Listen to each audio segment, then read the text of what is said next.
ओम शांति।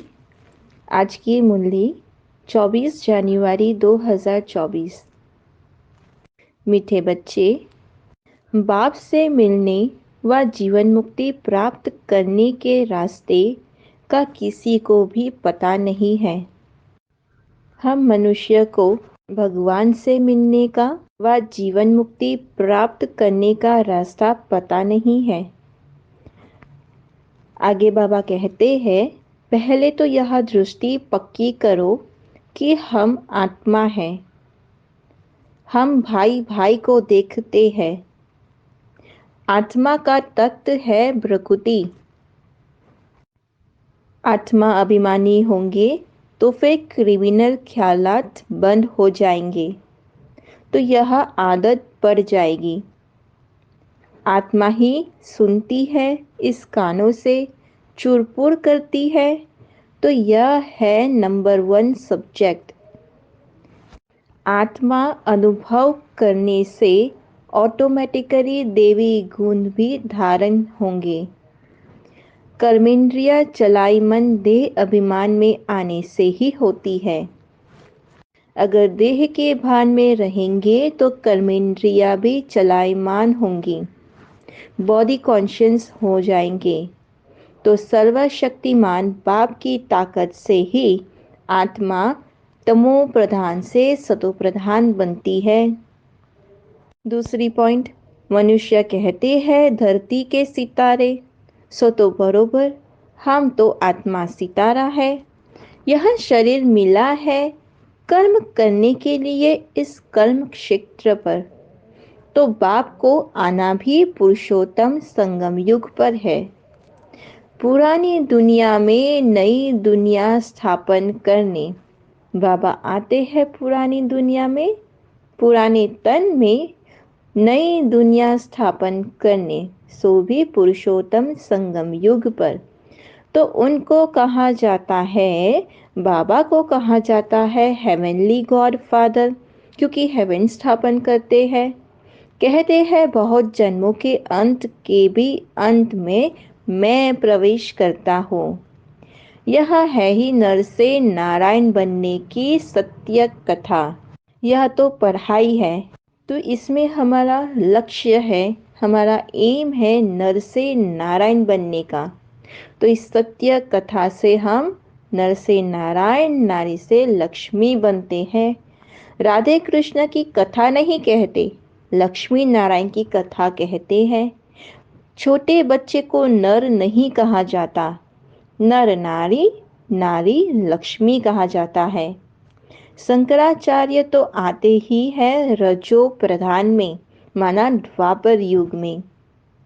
जब हम रजो प्रधान बनते हैं तो उस समय शंकराचार्य आते हैं।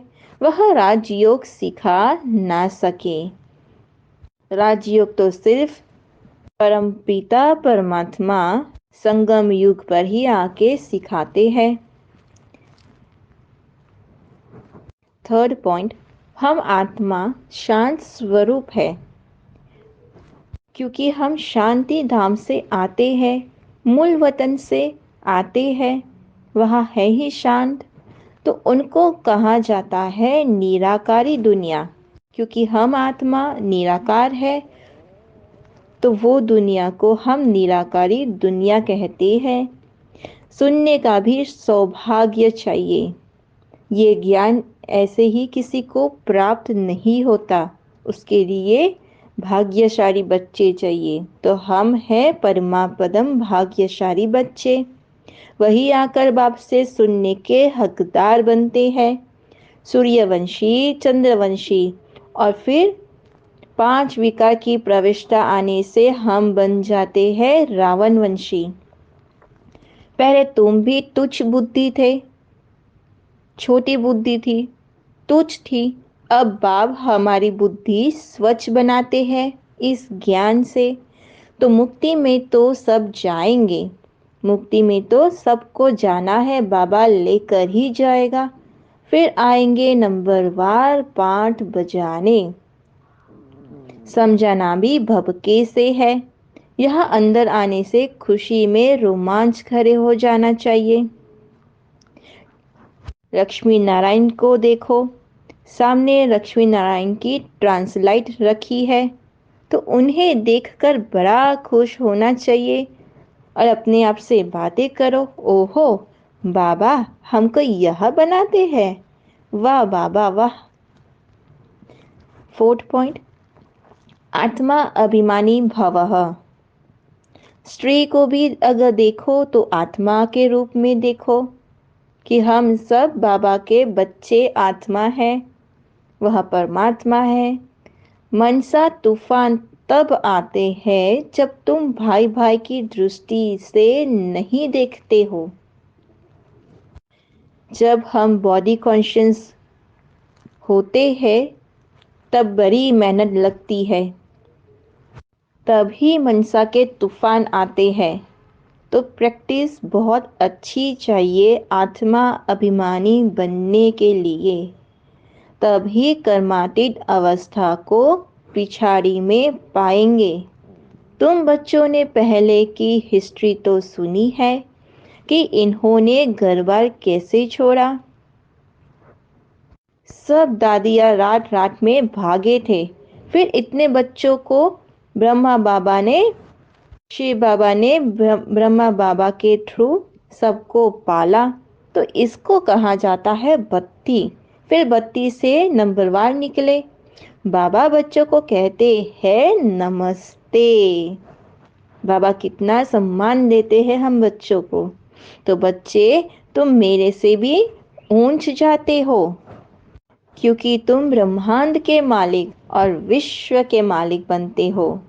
बाबा तो विश्व का मालिक नहीं बनते, वह तो बनाते हैं। इसलिए बाबा कहते हैं बच्चे तुम मेरे से भी ऊंच जाते हो, तुम ही कंगाल से डबल सिर ताज विश्व के मालिक बनते हो। तो बाप बड़ी रुचि से आते हैं, अनगिनत बार आए होंगे। आज तुम मुझ राम से राज्य लेते हो, फिर रावण से तुम राज्य हराते हो। तो यह सब खेल है। फिफ्थ पॉइंट, बाप का यह नया ज्ञान माना सत्य ज्ञान। सत्य ज्ञान से ही नई दुनिया स्थापन होती है। तो यह ऑथोरिटी और नशा स्वरूप में इमर्ज हो। नशा होना चाहिए बच्चों को कि आत्मा की इच्छा देखो, उनकी नब्ज देखो और धरनी बनाओ। यह नॉलेजफुल की निशानी है। नॉलेजफुल किसे कहते हैं? जो आत्मा को देखेंगे, उनकी इच्छा को देखो, उनकी नब्ज देखो, समय अनुसार उनकी नब्ज देखकर फिर उनको यह ज्ञान सुनाओ। तो इसमें भी नॉलेजफुल बनना है, लेकिन अंदर सत्यता के निर्भयता की शक्ति ज़रूर होनी चाहिए, तब सत्य ज्ञान को प्रत्यक्ष कर सकेंगे। मेरा कहना माना, छोटी बात को बड़ी बनाना। मेरा कहना, ये तो मुझे ही करना है, ये तो मुझे ही सब कहना है, तो ये सब बात बड़ी बना देती है। लेकिन अगर तेरा कहा तो माना पहाड़ जैसी बात को भी रूई बना देगा। क्यों? क्योंकि तेरा माना बाबा का है, भगवान का है, तो फिर इतना बोझ नहीं लगेगा। हम अपने घर में काम करते हैं तो बोझ लगता है, लेकिन अगर दूसरे के घर में जाए तो, और वो भले कितना भी मेहनत करे, कितना भी काम करे, लेकिन हमें वो बोझ नहीं रहता, क्योंकि वो अपनी जिम्मेदारी नहीं होती है। वह जिम्मेवार, इसलिए बाबा कहते हैं वह जिम्मेवार को बाबा को सौंप दो तो हल्के हो जाएंगे, डबल लाइट हो जाएंगे। तो जिम्मेवारी निभाते हुए जिम्मेवारी के बोझ से न्यारे रहो। तो इसको कहते हैं बाबा का प्यारा। बोझ से न्यारा तो बाबा से बाप का प्यारा हो जाता है। अच्छा, ओम